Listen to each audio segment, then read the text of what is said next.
Cuando le digo a mi viejo, cuando yo termino el colegio y le digo a mi papá, oye, quiero estudiar actuación, preocupado, ¿no? Por el futuro de su hijo menor, me dice, pucha, pero la actuación es una profesión, no está considerado como profesión, ¿no? ¿Qué título vas a obtener?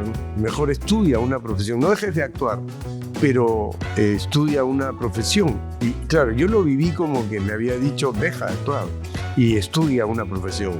Yo lo que digo siempre es el trabajo del actor tiene que ver mucho con la vida misma, ¿no? Con lo que nos pasa en el día a día. Exacto. Y los roles que cumplimos en diferentes momentos de nuestra vida, ¿no? Yo siempre les pregunto, ¿qué de lo que hemos hecho hoy día te llevas a tu semana, ¿no? A tu vida diaria? Las respuestas que me da la gente son maravillosas, ¿no? Y mira qué privilegio tienes de tener este ida y vuelta, este feedback, esta retroalimentación, que no solamente la tienes en la ejecución en las tablas con el público, sino también con los alumnos. Como decía mi viejo, la mejor manera de aprender es enseñar. Hola a todos, bienvenidos a un nuevo episodio de La Conversa. Soy Julio César Luna y el día de hoy estoy recontra feliz porque me acompaña un invitado que hace mucho tiempo quería tener para que pueda compartir su historia con todos ustedes. Él es actor, director, actúa en películas, en telenovelas, no requiere mayor presentación. Javier Valdés, gracias por estar aquí en La Conversa. No, gracias a ti, Julito, por la invitación. Eternamente agradecido, Javier. Javier, si hablamos de tu infancia, se me viene a la mente las siguientes líneas del gran Nicomedes Santa Cruz. Y dice, guitarra llama cajón, cajón a la voz primera. Escuchen todos con atención que aquí viene bailando Javier Valdés, la marinera. Aún no sale la canción porque como requisito, aunque el cantor dé un grito, guitarra llama a cajón. Javiercito, con esta inspiración del gran Nicomedes, ¿qué atesoras de tu infancia? Creo que lo más maravilloso en mi época, la infancia, es que durante los 6 primeros años uno estaba en su casa jugando, ¿no? Era otra época, era otro momento. Y mis 3 primeros años fueron en el norte, en la playa, en Los Órganos, el lugar donde nací. Y donde viví esos 3 primeros años maravillosos, y que mis recuerdos de esa época vienen en realidad más por lo que me contaba mi madre, por lo que me contaban mis hermanos, que por mis propios recuerdos, ¿no? Pero debe haber sido maravilloso vivir frente a la playa, ¿no? Desde chiquito estar ahí, correr, bueno, gatear por la arena, que era lo que me contaban, que me iba directo al mar. Y después, cuando vinimos a Lima y llegamos a la casa en San Isidro, que tenía un espacio, un jardín grande donde podía jugar, estar con mis hermanas, hasta que empezó ya la etapa del colegio. Y ahí eso ocurrió cuando yo tenía 6 años, ¿no? Entonces esos 6 primeros años de esa infancia, esos recuerdos maravillosos. Y después, cuando ya fui creciendo, en casa de mi padre, haciendo referencia a esta décima de pie forzado que acaba de decir de don Nicomedes, siempre había una fiesta, un fin de semana, o al mes por lo menos, donde se reunían los primos y gente del mundo del criollismo, y donde mis hermanos mayores bailaban marinera, y yo miraba desde la escalera, porque no estaba permitido que bajáramos, éramos todavía muy chicos, y nos escondíamos y desde la escalera mirábamos. Tu abuela Elvira también cantaba. Y mi abuela Elvira también, claro, cantaba. Sí, cantaba, era pues una soprano de coloratura, ¿no? Era una señora que tenía una voz prodigiosa, maravillosa. Y no te dejaban cantar a ti, creo, ¿no? También. No. No me dejaban cantar a mí porque era muy desentonado. Y esta asociación cultural que particularmente se dio los días jueves, ¿cómo se da esto? Y te quedas ahí varios años. De eso fue gracias a una compañera de colegio, a Susana Drago, la china, que me la encontré un día en una reunión y me dijo, oye, acabo de entrar a la Asociación Artística y Cultural jueves, te va a encantar, ¿por qué no vienes? Y así fue, y pasó un tiempo, o sea, no fue inmediato que después de encontrarme con la china, pero sí pasaron algunas semanas hasta que un día me animé y fui. Y sí, ella tenía razón, me encantó. A mí me gustaba bailar, ¿no? Siempre bailaba y bueno, como te decía, en mi casa pasaba eso, estaba acostumbrado, de chiquito bailé marinera, y ya en jueves fue una cosa mucho más profesional, más los vínculos con Perú Negro. Un homenaje a Lima también. El homenaje a Lima, y que nos presentamos en el Festival de la Marinera en Trujillo, que también, ¿no? El concurso nacional de marinera, que también nos invitaron y fuimos como la Asociación Artística y Cultural. O sea, no solamente algunos de nosotros se presentaban al concurso, pero en ese año fuimos como, que no me acuerdo en qué año fue, pero fuimos como la asociación y bailamos una zamacueca en el Coliseo, en Gran Chimún, en fin, y bailando marinera en la Plaza de Hacho, algunas veces. ¡Qué maravilla! Cuando don Ricardo Rocarrey dirigía los espectáculos que habían en las temporadas de toros, y parte de esas temporadas, en el quinto toro se bailaba marinera, entonces íbamos... ¿De Lima? No, norteña. Sí, norteña. Y bailábamos en las entradas, pues, ¿no? Ahí habían parejas. Nos llevaban y bailábamos. Javier, y cuéntanos cómo esta etapa de las danzas, cómo impacta en tu posterior carrera profesional, además de otorgarte un sentido extra de peruanidad sumado a lo de las casas, entre otros factores. ¿Cómo impacta en tu carrera? El tema de la danza, ¿no? Sí, claro. Yo antes de llegar al Grupo Jueves, era muy deportista, había jugado fútbol en el Centro Iqueño, jugaba vóley en el Bancoper, entonces tenía como... Mi cuerpo estaba formado como un cuerpo de deportista, ¿no? Entrenaba mucho para hacer el deporte. Y en ese sentido la danza me da una flexibilidad, digamos, distinta a la del cuerpo del deportista, ¿no? Entonces me sirve mucho para después poder... Cuando ya retomo el trabajo del actor, porque igual a la par yo actuaba en el colegio y igual o sea, ya tenía, digamos, un entrenamiento actoral también, pero eso fue fundamental porque, sobre todo, las danzas afroperuanas nos permiten trabajar el centro energético del cuerpo, ¿no? El plexo solar, ¿no? Y eso hace que nuestra energía fluya de otra manera y que además el cuerpo se organiza de otra manera, se distiende, está más flexible, está más relajado y permite que uno pueda finalmente no estar rígido como el deporte, sino estar suelto y construir desde ahí personajes distintos, ¿no? Claro que sí.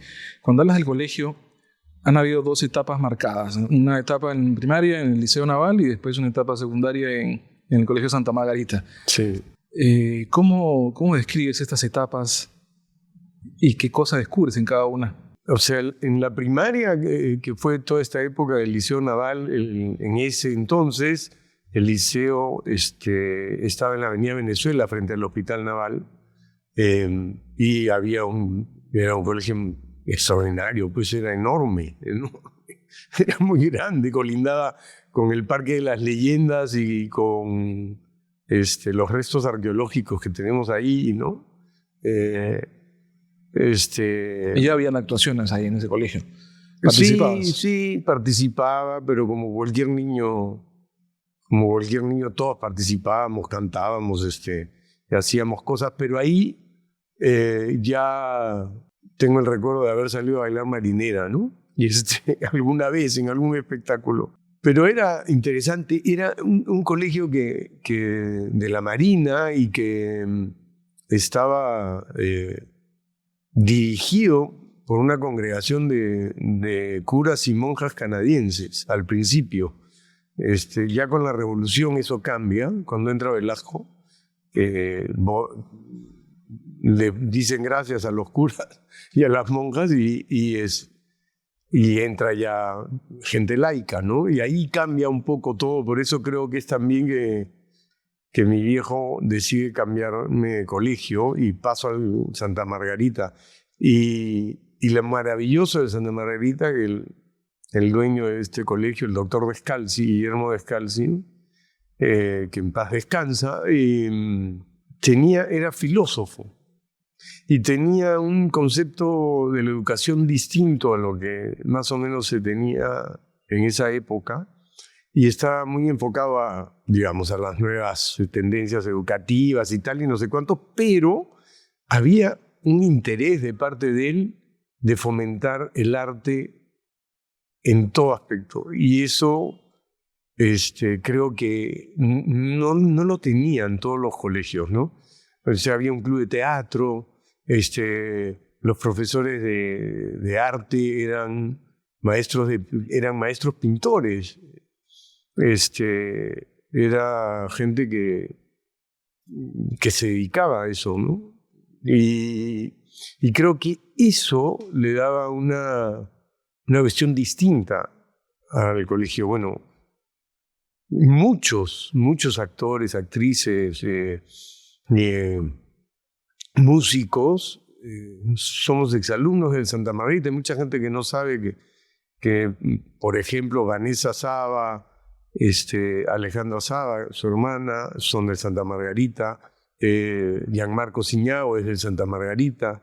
Leonardo Torres Vilar, Natalia Torres Vilar son del Santa Margarita. Más de lo que pensamos, claro. Y hay una lista grande de gente. Y es también ahí donde conoces a alguien que representa y marca en ti también no sé si estos inicios en el teatro, pero Adolfo Chuyman fue un referente para ti en esa época. Sí, por supuesto. Y hasta ahora, me imagino, pero... Sí, claro. Yo siempre hablo de Adolfo como la primera persona que me acerca al teatro, ¿no? O sea, en el Santa Margarita, bueno, él era el que dirigía el club de teatro. Y yo a los 12 años, 13 años ingreso al club de teatro e inmediatamente Adolfo me mete en todas las obras que habían de segundo de media, ¿no? Tercero de media, cuarto y quinto. Ya las de cuarto y quinto, bueno, mis roles eran más protagónicos dentro de las obras que él elegía para montar. Pues se hacía una obra al año y se trabajaba durante todo el año para al final hacer el montaje en un teatro y con todo el público. Pero, pero además de eso, Adolfo debe haber visto algo en mí porque me invita a participar de un casting para una de las obras que hacía Pepe Vilar, que se llamaban, o sea, era el Gran Teatro Universal, los días lunes, ¿no? Y los domingos era Teatro como en el Teatro, que después Ricky Toso lo hizo, teatro desde el teatro, creo que lo de Pepe era teatro como en el teatro. Sí. Y tenía esos dos programas de teatro para la televisión. Y bueno, yo hice uno. Y ahí fue como ese punto de quiebre en el que tú dices, esto tengo que hacer, ¿no? Creo que mi destino está marcado por esto. Esto es lo que tengo que terminar haciendo. Y pasó, bueno. Claro.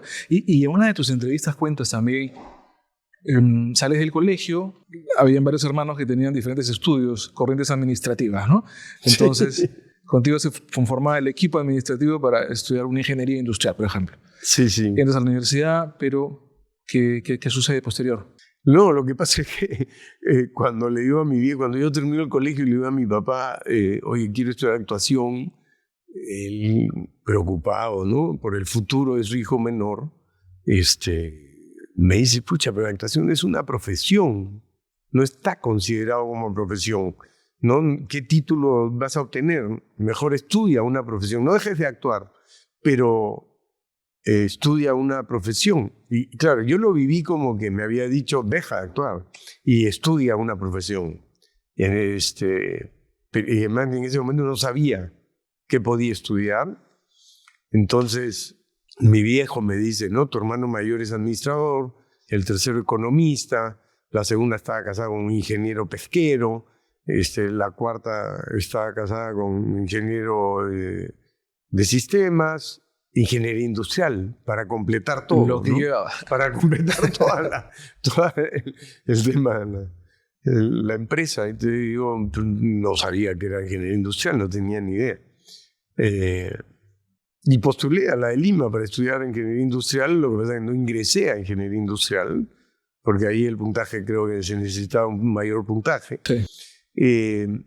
Ingresé a economía, ingresé además en ampliación, pero ingresé a la universidad, A la final estudié sí mi primer ciclo, me revolcaron de manera horrible, espantosa, yo estaba probablemente con una depresión fuerte,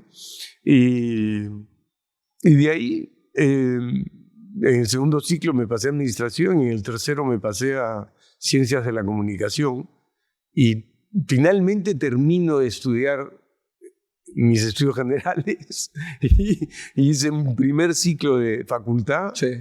Y ahí decido dejar la universidad. Yo ya tenía 22 años, Sí. probablemente. Que sales de casa, creo, en esa época también. Y claro, y entonces voy donde mi viejo y le digo, oye, gracias por todo, pero no tiene sentido seguir con esto. Me voy de la casa, me mudé, conseguí trabajo, entré a los Reyes Rojos a trabar, gracias a Barbarita Romero. Al grupo Telva. Y ahí No conozco a conoces. la gente, claro, pero Bárbara Romero fue la que me invitó a ser parte del grupo de Reyes Rojos, me presentó a Constantino Carballo y a toda la gente de los Reyes y el primer momento que entro a trabajar a los Reyes, entré un verano a dictar, a enseñar a bailar marineras, ¿no? Mira cómo este recurso de la danza te exacto, sirve. claro, porque yo había estado durante toda la época universitaria, estuve en jueves. Estuve en jueves toda esa época y un poco más después de la universidad, ¿no? Seguí. Pero y quienes nos hacíamos cargo de la parte de las danzas, ¿no? Del folclore en el colegio, en los talleres de ese verano en realidad, éramos Susana Vaca y yo. Susana maravillosa, Susana, todavía éramos más jóvenes. Yo era un chibolo. Y la verdad es que Susana hacía la parte de danzas afroperuanas y yo hacía marineras, norteña y limeña, y les enseñábamos a los chicos. Y al final de ese verano hicimos la presentación, ¿no? Del taller y todo salió lindísimo, pero yo me quedé encantado con lo que pasaba ahí. Y hablé con Constantino para quedarme trabajando en el colegio, ¿no? No solamente en talleres, sino como parte del staff de profesores. Y ahí es que conozco a toda la gente de Telva, ¿no? Innumerables veces me has comentado, fuera de cámaras, cuando nos hemos visto, el tema del viaje a España. Para los que no conocen esta parte, ¿nos puedes compartir un poco cuál es la motivación? Tú que yo sé que querías dejar Lima, querías explorar nuevos horizontes. ¿Cuál es la motivación para este viaje a España? En realidad la motivación puntual era estudiar actuación.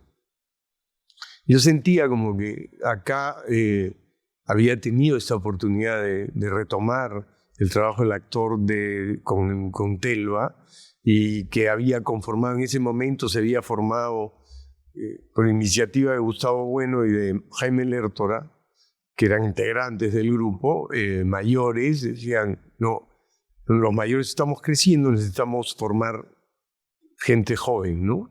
Y abren la escuelita de Telva, ellos, que después la toma Roberto Ángeles y hacemos también un año con Roberto. Eso fueron 2 años, pero yo sentía como que mi formación era muy ecléctica, o sea, no había sido una formación universitaria o una formación, ¿no?, más ordenada. Más completa, por así decirlo. O completa, por así decirlo, ¿no? Entonces digo, necesito algo que me dé eso, ¿no? Y necesitaba hacerlo fuera del Perú, necesitaba salir, dejar Lima, dejar el Perú. Y era una idea mía, una necesidad. Pude haberme ido a Buenos Aires o tal, pero...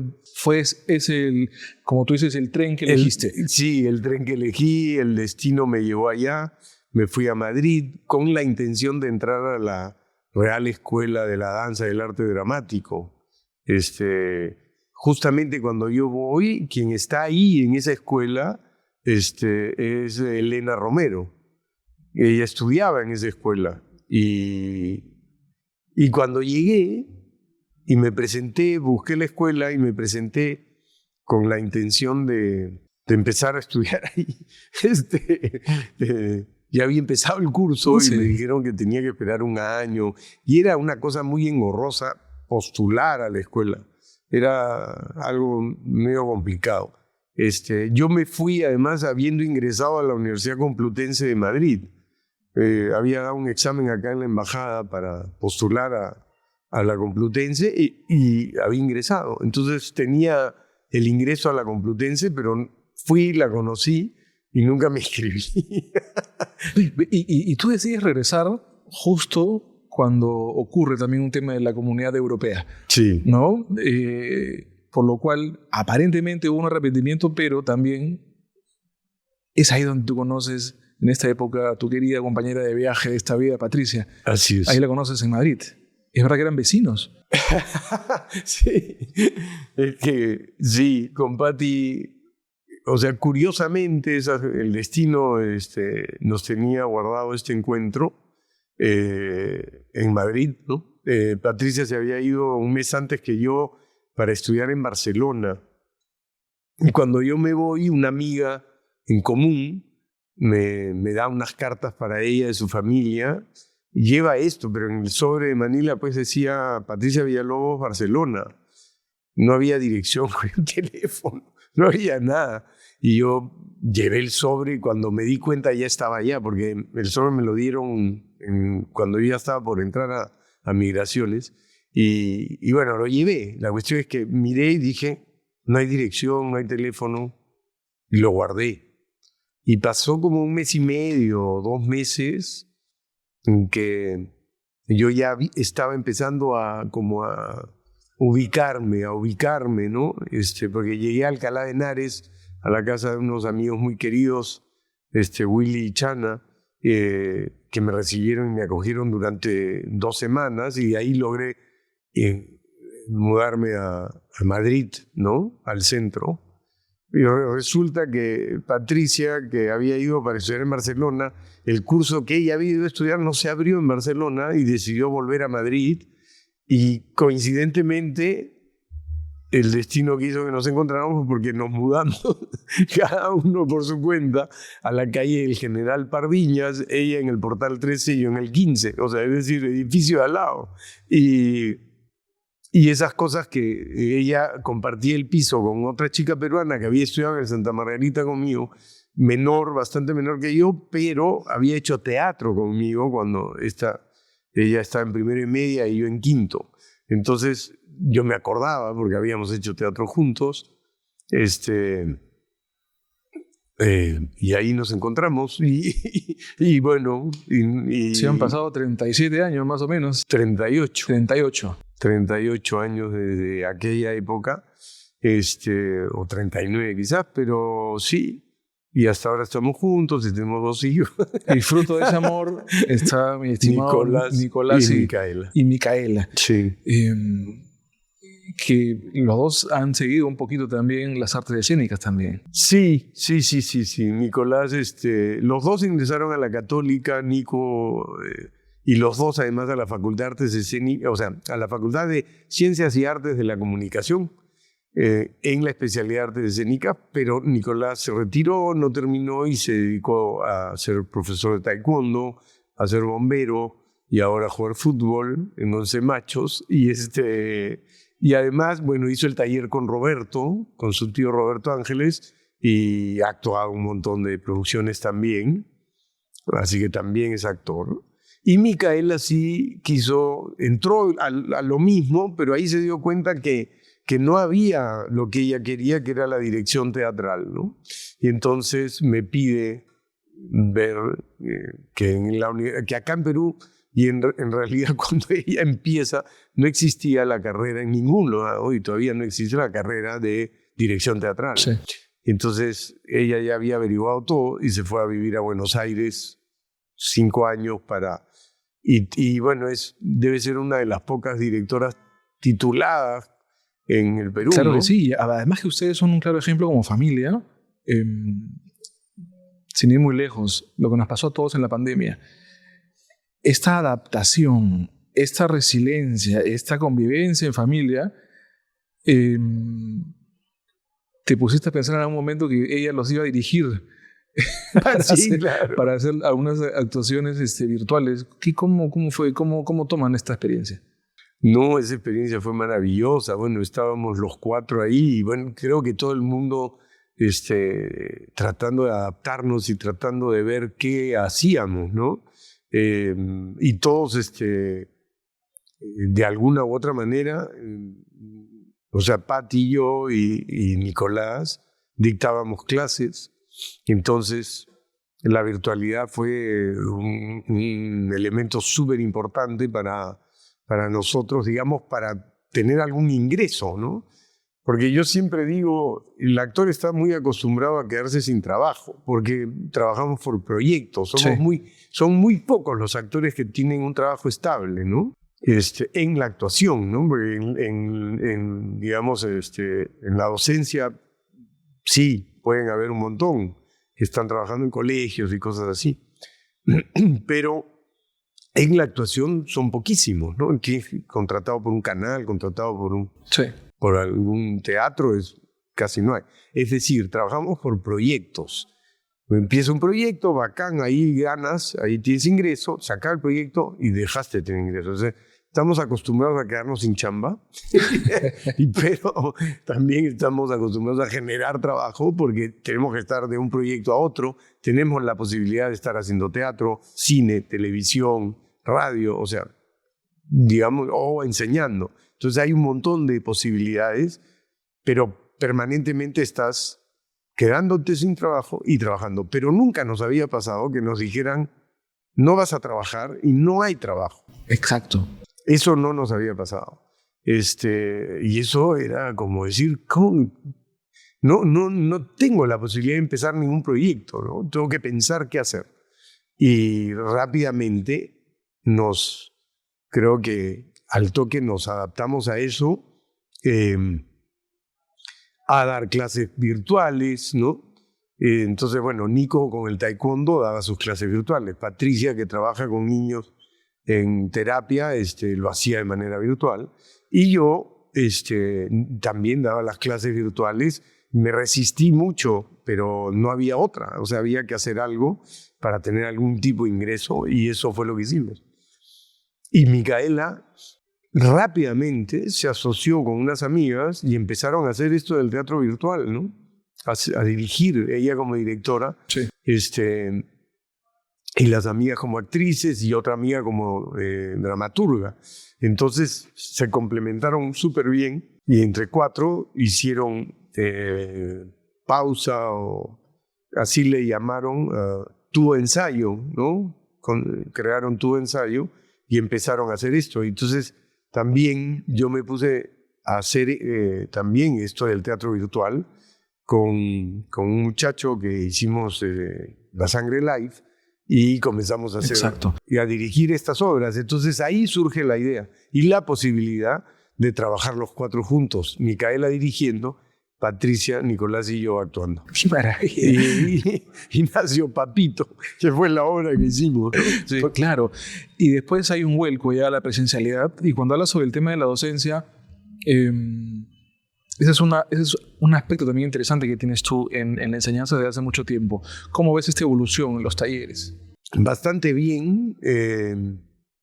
Y ahora estoy trabajando con 2 chicos amigos que son Edward Reyes y Eduardo Bazán, que tienen una empresa que se llama Escuelicat, que es del acompañarte dramático, que es por un lado la parte de producción, de obras y cosas así.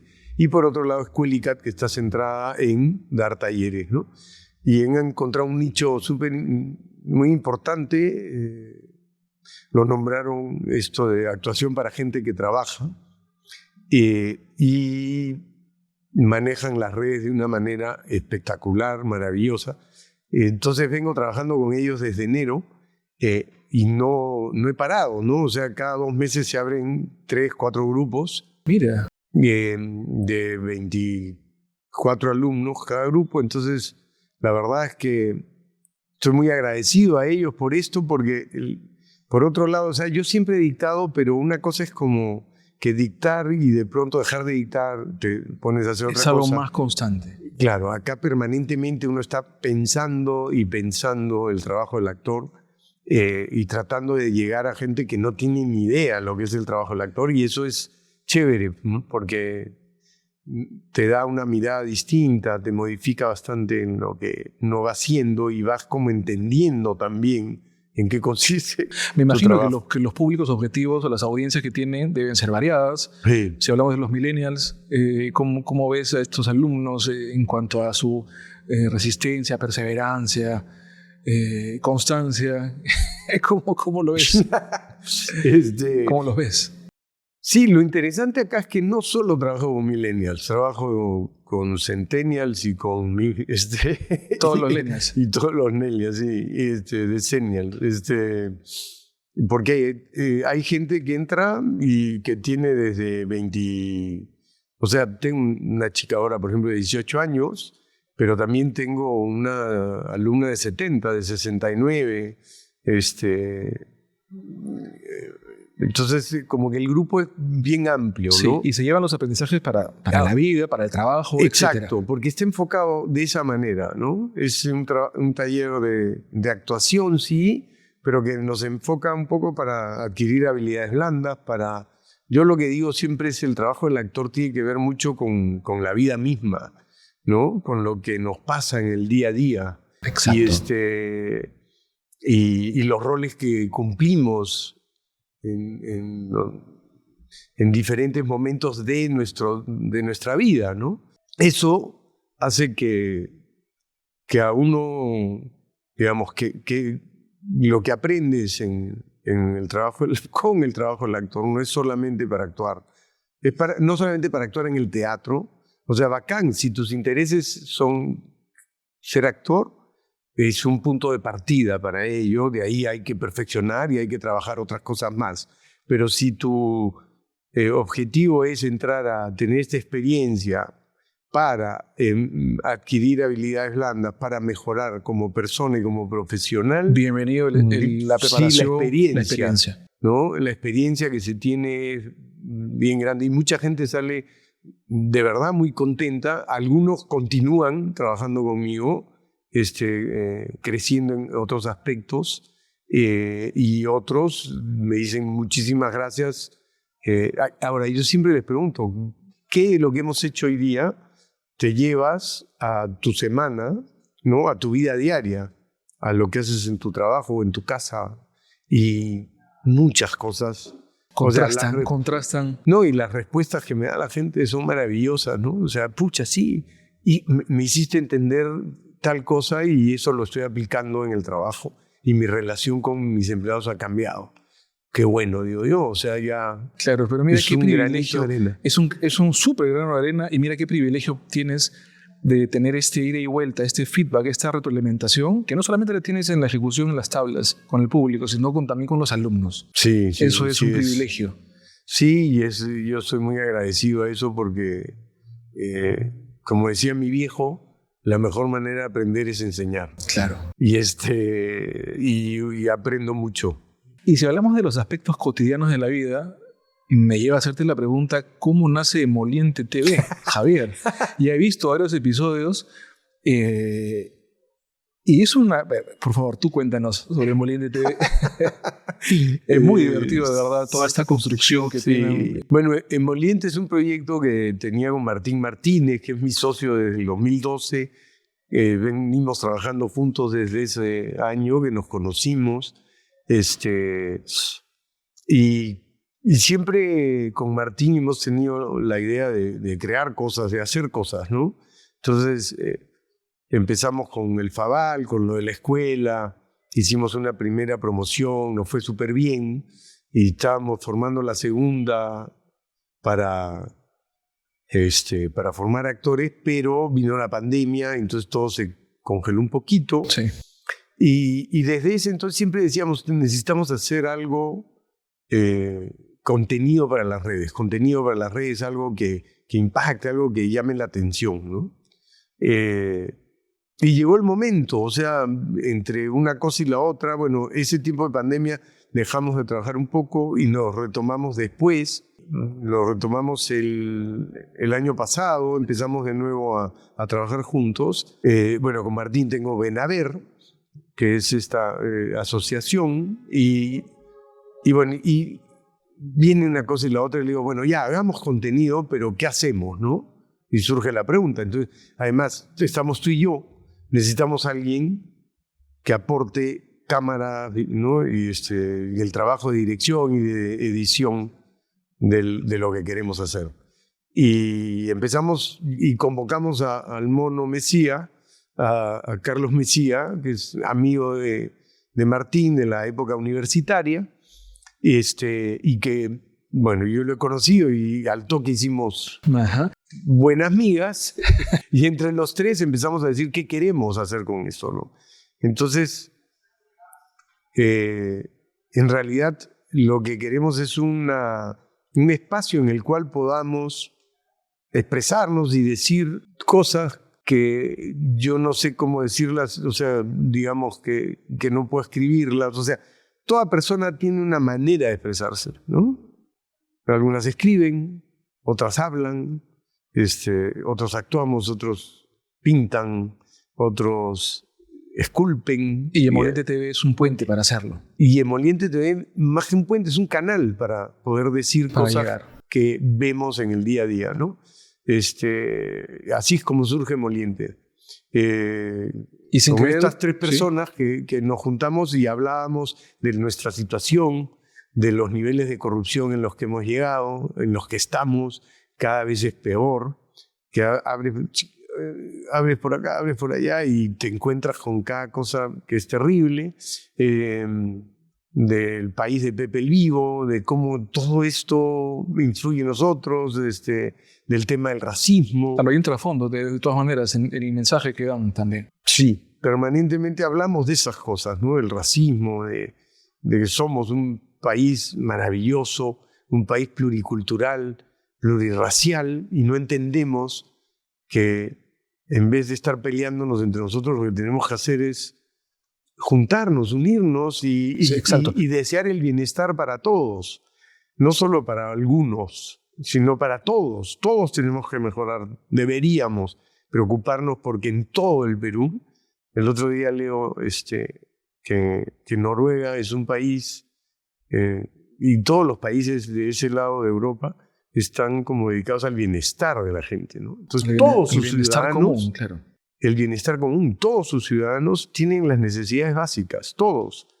Entonces, todos tienen un nivel de vida aceptable, ¿no? Entonces, creo que debemos enfocarnos en lograr una cosa así, y creo que hay que hablar de estas cosas desde el humor, desde la sátira, desde la ironía. Por supuesto. Como para hacer pensar a la gente, ¿no? Y creo que está funcionando. Totalmente de acuerdo. Y para que los seguidores sepan cuáles son los días que salen, cómo es el compromiso salimos de una lanzamiento. vez por semana. todos los domingos a las 11 o a las 12. Invita, por favor. Sí, bueno, síganos a Emoliente TV en YouTube, en el Instagram o en TikTok. Ahí estamos. En todas las redes estamos ahí con este proyecto que está,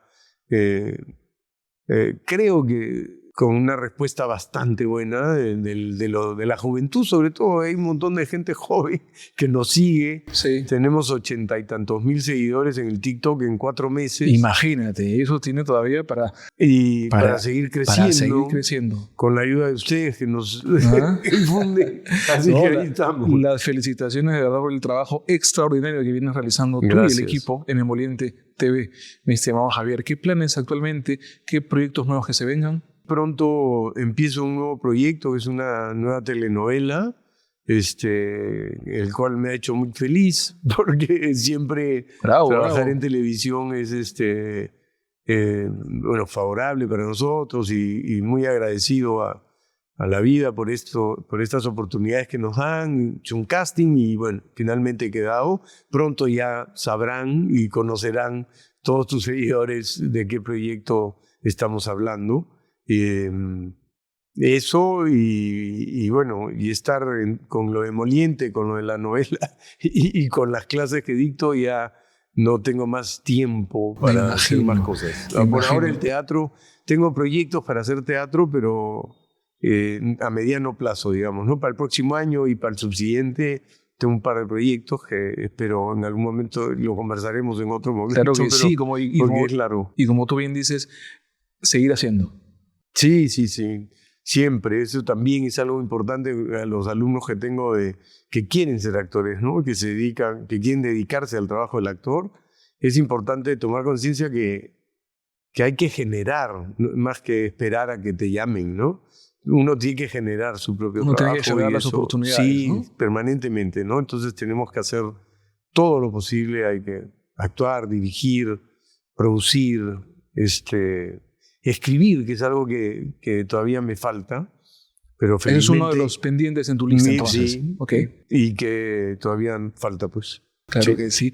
Javier, hay una pregunta que siempre se la hago a todos mis invitados, y es que si el universo te otorga la facultad extraordinaria de que tengas un poder, un superpoder, ¿cuál es ese poder que eliges y por qué razón? Es una pregunta complicada, habría que ver todos los poderes que uno quisiera tener, pero el poder que pienso y en esa línea, ¿no? de buscar el bienestar para todos es el de poder convencer a la gente de la necesidad de estar unidos para lograr un objetivo común.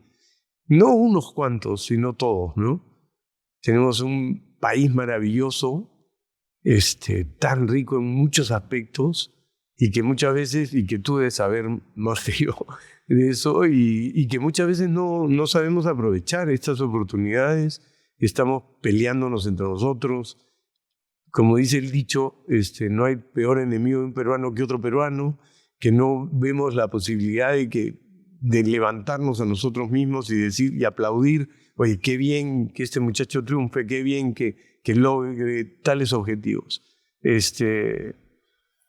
Y poder así tener ese don del convencimiento a cada persona para que entre todos digamos, no, este es el objetivo que todo peruano debe tener y que todos los peruanos tengamos bienestar, ¿no? En todos lados. Totalmente de acuerdo con el tema del bienestar común y que se puedan seguir despertando estos espíritus solidarios entre todos los peruanos para al final tener una mejor sociedad. Pero igual, sin ir muy lejos, yo creo que igual lo vienes realizando a través de tu trabajo, tu docencia, las plataformas que haces en los medios de comunicación. Lo vienes realizando, así que larga vida para todas las cosas y todos los proyectos que se vengan. Mi estimado Javier. Gracias, querido Julio. Javier, para seguir aumentando los seguidores y se enteren de todas las cosas que se vienen, ¿dónde te pueden seguir? En las redes estamos como Javier Valdés Oficial, en Instagram y en TikTok también, como Javier Valdés Oficial. Y seguir a Emoliente TV, que es parte mía, es un pedazo. Así que entre esas dos cosas yo creo que suficiente. Con eso estamos haciendo patria. Excelente, Javiercito. Hasta un próximo episodio, entonces. Gracias, Javier. Gracias a ti. Gracias por haberme acompañado en este episodio con el gran Javier Valdés. No se olviden de regalarme una suscripción en el canal de YouTube y así se enteren de las próximas novedades. Chao.